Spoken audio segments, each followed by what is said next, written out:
मित्राची बायको पळवली, नपुसक म्हणून मित्राला हिणवले. पुढे जे घडले ते ऐकूनच तुमच्या पायाखालची जमीन सरकेल. गुंडांना सर्वसामान्य लोक घाबरतात, दादा समजतात. फुकटात खायला प्यायला आणि चैनी करायला मिळते या विचाराने अनेक नवतरुणांची पावले गुन्हेगारीकडे वळतात. भविष्याची चिंता आणि परिणामाची जाणीव नसल्याने ते अत्यंत नीच पातळीवर जातात. मित्र म्हणून एकत्र फिरणारे नंतर शत्रू बनतात आणि एकमेकाचा जीव घ्यायलाही मागे पुढे पाहत नाहीत. 20-22 वर्षाच्या तरुणांच्या टोळ्या एकमेकाला भिडतात तेव्हा तो समाजाच्या चिंतेचा विषय ठरतो.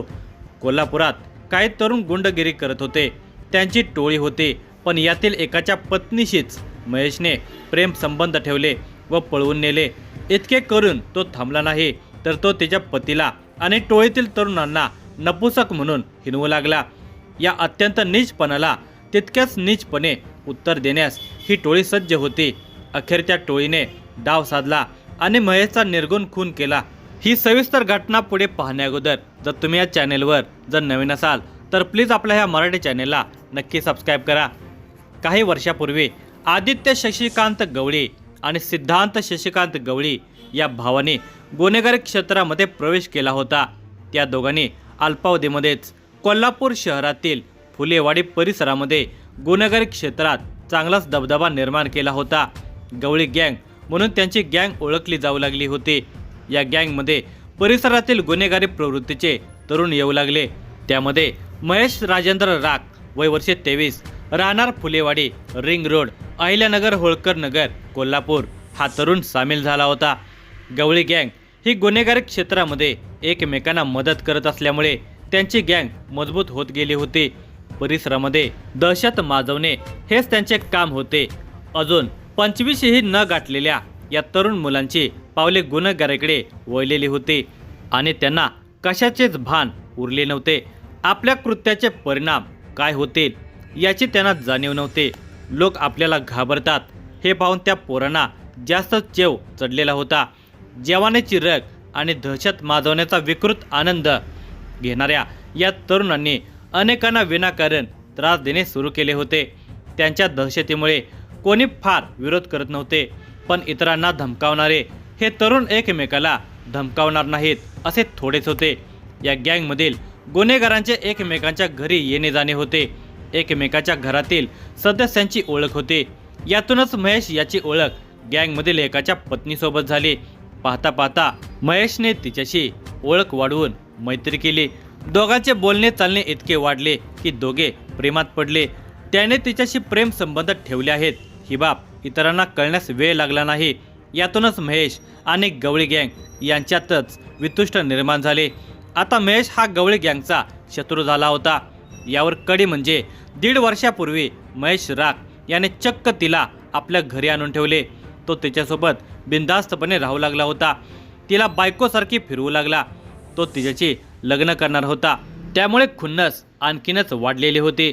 आता गवळी गँग आणि महेश राख असे 2 गट तयार झाले आणि या दोन्ही गटामध्ये एकमेकांना बघून घेण्याची भाषा बोलली जाऊ लागली. एकमेकाचा कायमचा काटा काढण्यासाठी दोन्ही टोळ्या इरेला पेटलेल्या होत्या. दरम्यान महेशवर गंभीर गुन्हे असल्याने पोलिसांनी त्याला तडीपार केल्यामुळे महेश शहर सोडून गेला. त्याची तडीपार बुधवार दिनांक 10 सप्टेंबर 2025 पर्यंत संपणार होते. तेव्हा महेश परत कोल्हापुरात आला तर त्याचा गेम करायचा असे गवळी गँगने ठरवले. तो तडीपारची शिक्षा भोगत होता तेव्हाही मोबाईलवरून सारेजण एकमेकांना बघून घेण्याची भाषा बोलतच असत. दोन्ही टोळ्या इरेला पेटलेल्या होत्या. यामध्ये महेश हा गवळी गँगला नपुसक म्हणून ठिणगी टाकण्याचे काम करत होता. गवळी गँगमधील एकाची बायको पळवून आणली. तुम्ही माझे काय केले असे म्हणत तो खुन्नस देत होता. बुधवार दिनांक 10 सप्टेंबर 2025 रोजी तडीपार संपणार होते. त्याच्या 2 दिवस आधी महेश राख आणि गवळी गँग यांच्यामध्ये मोबाईलवरून खुन्नस निर्माण झाली होती. तडीपारी संपल्यानंतर लगेच महेश येणार नाही अशी गवळी गँगची समजूत होती, पण तसेच झाले नाही. गुरुवार दिनांक 11 सप्टेंबर 2025 रोजी महेश राख गवळी गँगच्या नाकावर टिच्चून कोल्हापुरामध्ये आला. गवळी गँगची घालमेल वाढू लागली. त्यात महेश हा गवळी गँगला नपुसक बोलत असल्याने ते अधिकच संतापलेले होते. आता महेशला सोडायचं नाही असा निर्धार त्यांनी केलेला होता. गवळी गँगने महेशच्या दिनचर्येची माहिती घेतली आणि त्यानुसार योजना आखली। महेशचा मित्र विश्वजित भागोजी फाले वय वर्षे 20 हा गंधर्व नगरी फुलेवाडी कोल्हापूर येथे राहत होता। त्याचा शुक्रवार दिनांक 12 सप्टेंबर 2025 रोजी गवळी गँगसोबत वाद झाला। या वादातून गवळी गँगच्या 8-10 जणांनी रात्री 10:30 वाजता फाले याच्या घरात घुसून हल्ला केला। त्याच्या घरातील वाहनांची तोडफोड करत घरासमोर मोठ्या प्रमाणामध्ये बाटल्या फोडल्या। विश्वजित घरी नसल्याने बचावलेला होता। त्यानंतर हल्लेखोरांनी महेशचा मित्र ओंकार रामदास शिंदे वय वर्षे 30 राहणार गंगाई लॉन मागे कोल्हापूर याच्या घरावर बिअरच्या रिकाम्या बाटल्या भिरकावल्या आणि दगडफेक करत दहशत माजवली। ओंकारचे वडील अपंग आहेत। त्यांनी या टोळक्याला विनंती केल्याने ओंकार शिंदे बचावला। रात्री 12:30च्या सुमारास गवळी बंधूंसह टोळीतील त्यांचे साथीदार मद्यधुंद अवस्थेत होते। प्रत्येकाच्या हातात तलवार, फायटर, एडका, लोखंडी पाईप, चाकू, सुरा असे कोणते ना कोणते तरी शस्त्र होते। हल्लेखोरांनी 2 पोत्यातून काचेच्या बाटल्या आणलेल्या होत्या। फुलेवाडीसह परिसरातील टोळ्यांतील संघर्ष काही नवा नाही। सुरुवातीला या गुंडांची मैत्री असते, नंतर कोणत्या तरी कारणाने त्यांच्यामध्ये शत्रुत्व निर्माण होते। मैत्री असते तेव्हा हे गुंड दहशत माजवून आर्थिक कमाई करतात। समर्थक टोळीचा दबदबा वाढवण्यासाठी प्रयत्न केला जातो। मग एखादे कारण किंवा मीपणा वाढतो, तर कधी टोळीचा प्रमुख होण्याच्या नादामध्ये संघर्ष शिगेला पोहोचतो। टोळी 2 भागामध्ये विभागली जाते आणि परिसरामध्ये वर्चस्व कुणाचे यातून संघर्ष वाढतो। कोणाचीही पर्वा न करता परिसरातील नागरिकांना वेठीस धरून दहशत माजवली जाते। असेच काही शुक्रवार दिनांक 12 सप्टेंबर 2025 रोजीच्या रात्री 12-1च्या दरम्यान घडत होते।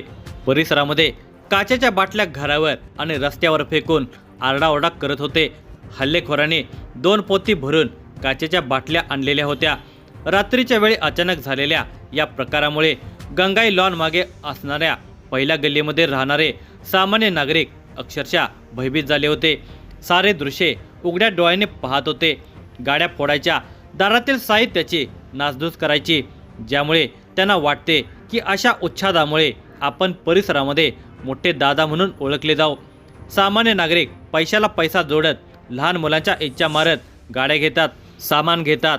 असे हे उडाणटप्पू क्षणामध्ये सारे तोडून फोडून सामान्य नागरिकांना त्रास देतात। त्यांच्या जीवनातील हा घाटा कदापि भरून येत नाही।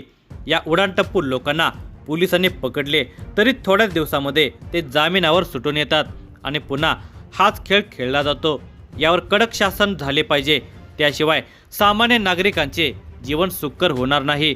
तोच प्रकार घडत असल्याने सामान्य जनता पुढे न येता घाबरून हा खेळ पाहू लागली। इतक्यात ओंकार शिंदे याने गवळी गँगने केलेल्या या हल्ल्याची माहिती महेश राख याला दिली। महेश हा ओंकारच्या घरी आला, त्यावेळी सर्व हल्लेखोर दबा धरून बसलेले होते। महेश येताच सर्वांनी हत्यारानिशी त्याच्यावर हल्ला करण्याचा प्रयत्न केला, पण महेशच्या लक्षात आले की ते 7-8 जण आहेत आणि आपण एकटे, तसेच ते शस्त्र घेऊन होते आणि तो निशस्त्र। तेव्हा या सर्वांसमोर आपली डाळ शिजणे कठीण आहे, म्हणून त्याने तेथून पळ काढला। भर गल्लीतून पळ काढून तो एका घरात शिरला। सारे हल्लेखोर पाठोपाठ गेले। त्यावेळी एका स्त्रीने त्यांना अडवण्याचा प्रयत्न केला असता हल्लेखोरांनी त्या माऊलीला धक्का देऊन बाजूला केले। पुन्हा एक सभ्य गृहस्थ आडवे आले, त्यांनाही बाजूला करून सर्वांनी घरात घुसून महेशला रस्त्यावर ओढत आणले। त्याला खाली पाडून त्याच्यावर क्रूरपणे हल्ला केला। यावेळी मात्र कोणी त्याला वाचवण्याचा प्रयत्न केला नाही, कारण हल्लेखोर अति क्रूरपणे हल्ला करत होते।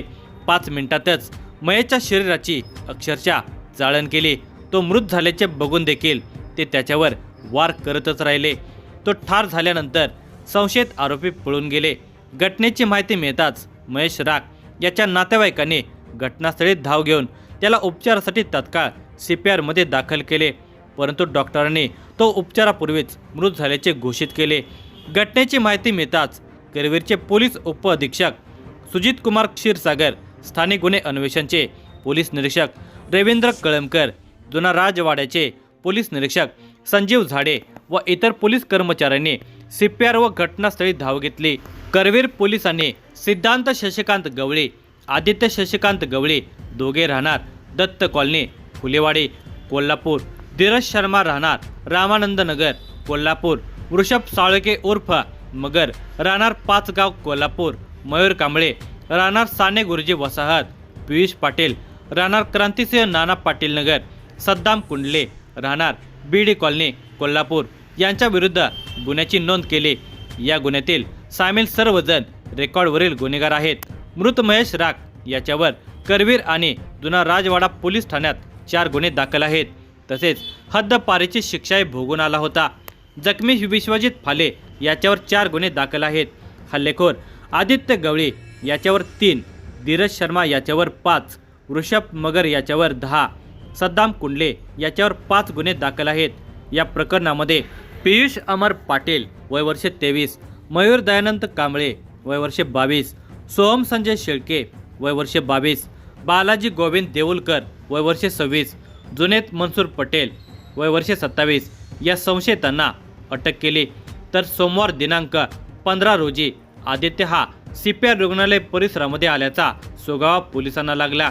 पोलिसांनी तातडीने हालचाल करून त्याला पकडण्यासाठी सापळा रचला, मात्र याची चाहूल लागल्याने आदित्य तिथून पसार झाला। पोलीस त्याच्या मागावरच होते। तो कसबा बावडा येथील एका बारमध्ये गेला आणि तिथे दारूचे घोट घेत बसलेला होता। तितक्यात पोलिसांनी त्याला गाठले आणि बेड्या ठोकल्या। या घटनेचा अधिक तपास करवीर पोलीस करत आहेत।